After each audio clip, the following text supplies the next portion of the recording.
স্বর্গ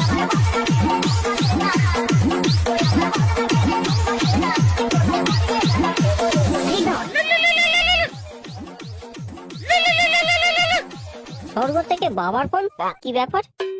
হ্যাঁ বাবা বলো। মা, তুই ওই জায়গা থেকে যত তাড়াতাড়ি পারবি প্রস্থান কর। ওই জায়গায় ভয়ঙ্কর কিছু একটা ঘটতে চলেছে। কি বলছো গো বাবা? তাহলে তো এক্ষুনি আমাকে চলে যেতে হয়।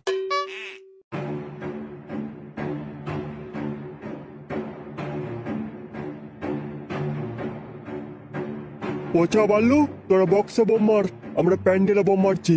ও তুমি টেনশন নিও না কাকা, আমরা গিয়ে এক্ষুনি উড়িয়ে দিচ্ছি। এই চো চো চো। ও কাকা, আমি কোথায় বোম মারবো? এই বল, চুপ কর তো। তুই এইখানে বসে হ্যান্ডেল মার।